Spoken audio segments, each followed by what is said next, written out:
kiddos. So here we go. We're going to start with chapter 12. Lots of exciting stuff happening in this story. Chapter 12, The Forest of Flatulence. Evan and Red sped off down the dirt path to save time and paper. Within a few minutes, they passed their first road sign. Just a few feet after that, they reached a second road sign, and another, and another. The signs all read like this. Forest of Flatulence, 10,000 yards. Forest of Flatulence, 9,999 yards. Oh boy. Forest of Flatulence, 9,998 yards. Forest of Flatulence, 9,997 yards. Fortunately, Red was still hopped up on caffeine, so they were able to arrive at the forest in no time at all. And just to keep things consistent, Evan went flying over the handlebars when Red skidded to a stop and landed on his bottom side right in front of a door. A big red door. It made absolutely no sense to have a big red door right in the middle of a 10-foot tall hedge, but there it was. Along with the previously mentioned hedge, the hedge went on forever in either direction. There was nothing else around. It was just them, the path, the terribly drawn mountains in the background, the tall hedge that went on forever, and the big red door. This must be the place, Evan said, coming to an ingenious conclusion. Let's get this first quest over with, shall we? Uh-oh, Red said, ringing his bell by wiggling his front tire. He gestured toward another sign, then suddenly popped up out of nowhere, possibly while their heads were turned. The new sign read as follows. Welcome to the Forest of Flatulence. Enter here. One at a time, please.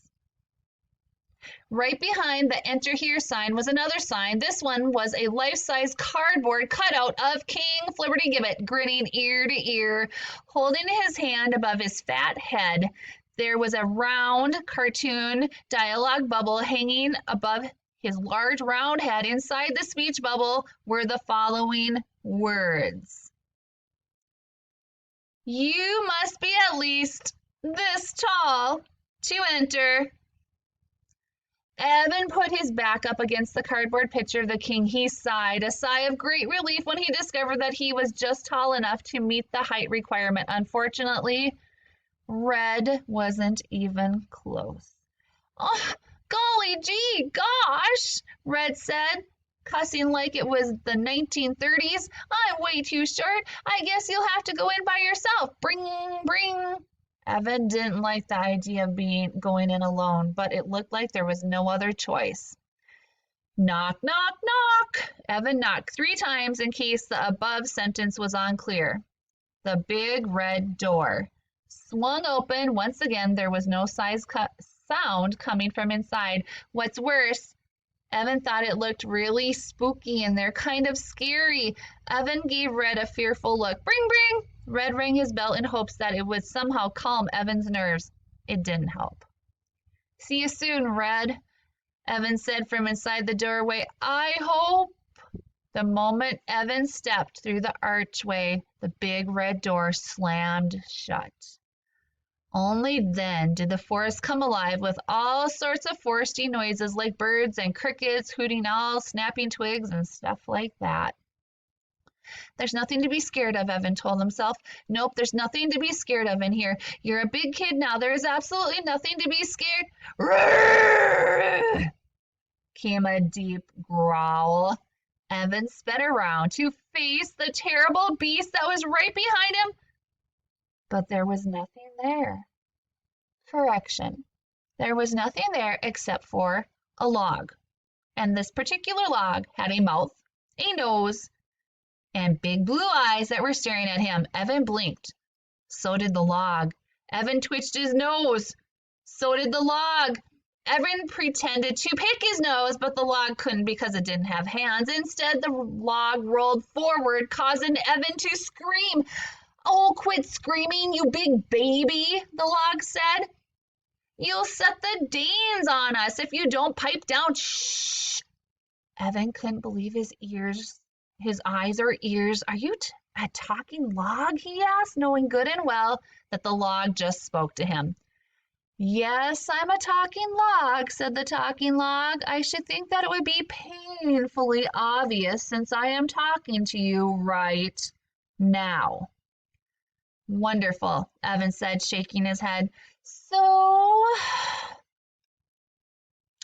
far, I've met a grumpy troll that looks just like my grumpy neighbor, a coffee-drinking boy cycle, all sorts of weird creatures cleaning up their weird town, a whiny king conducting the weird creatures cleaning up the town, and now a talking log. Can things possibly get any worse?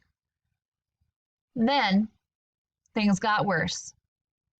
Bump began to sing. Terrible singing starting soon.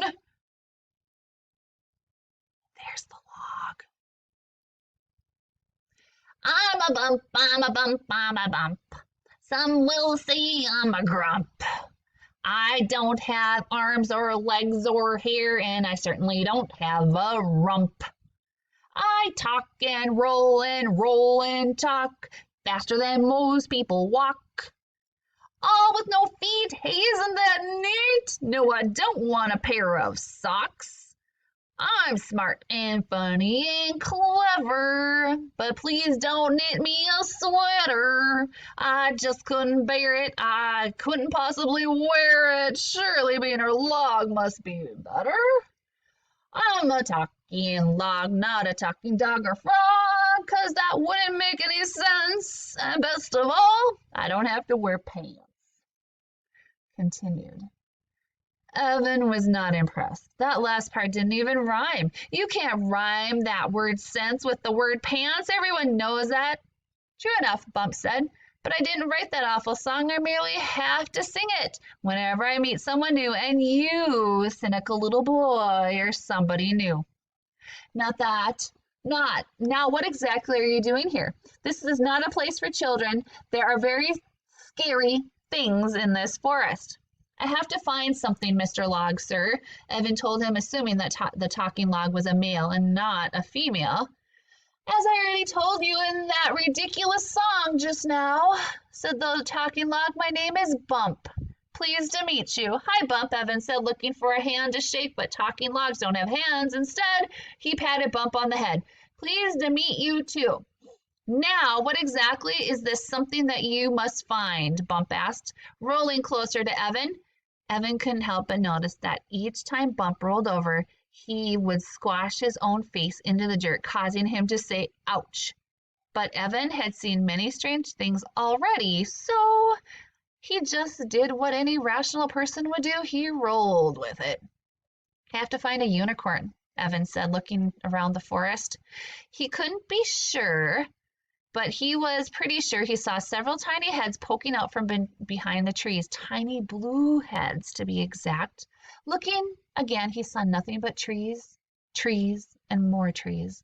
It also occurred to Evan that although the forest of flatulence was quite dense, it did not smell nearly as bad as he had expected it to.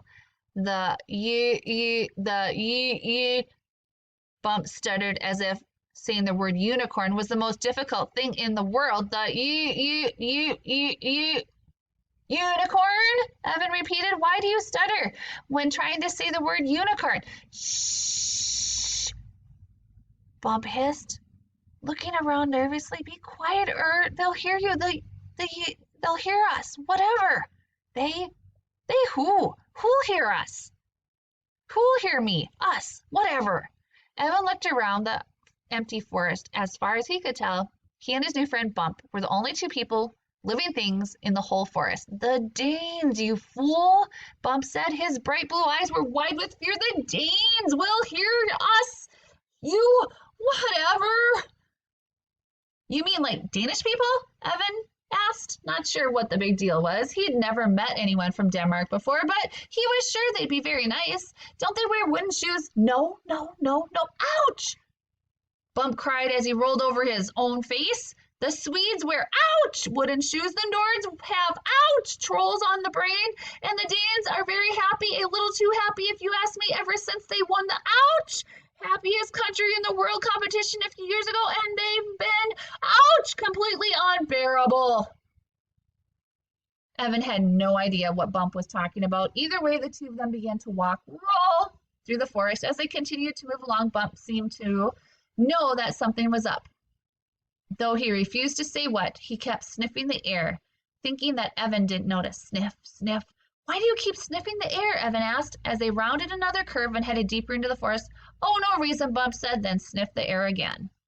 Soon, a raunchy, odoriferous odor filled the air. Hey, Bump, Evan asked, pulling his shirt up over his nose. Did you just, he didn't want to embarrass his new friend or anything, but it smelled like someone tooted.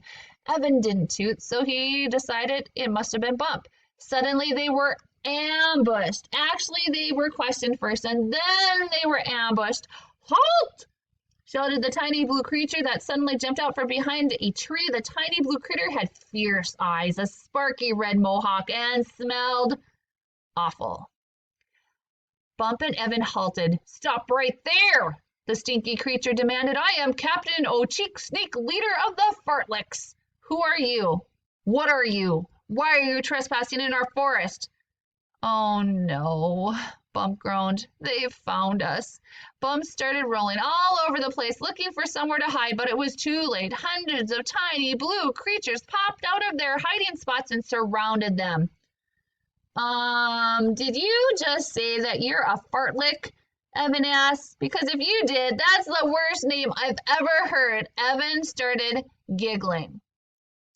This further enraged Captain One Cheek Snake. I said fartleck.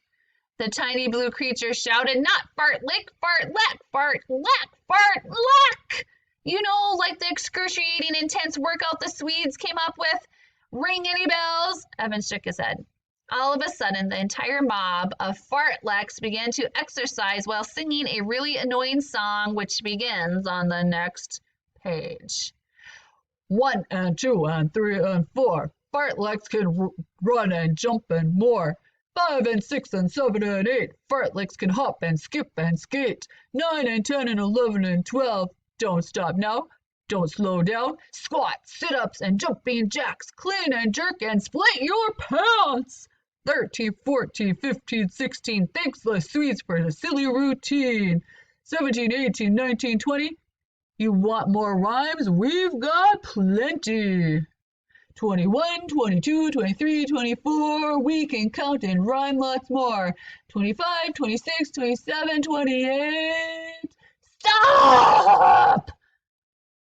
Evan cried. His hands were clamped over his ears to drown out the awful song. That's the worst song I've ever heard. It just keeps going and going. Never in their entire history had the Fartlicks ever been interrupted while singing their introduction song.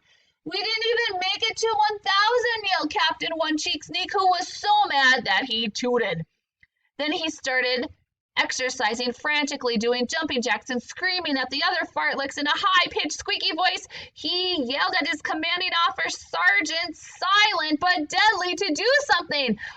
I've got it. We will take you to the happy people, Sergeant Silent but Deadly said. They'll know what to do with you annoying annoyers. No, Bump screamed, not the Danes. Yes, the Danes, shouted Captain One Cheek Snake. And then he laughed. One of the most evil bad guy laughs. Move it along, talking log. We're taking you to see the Danes immediately, right now, before this chapter drags on any longer. Mush, mush, mush. And off they mushed.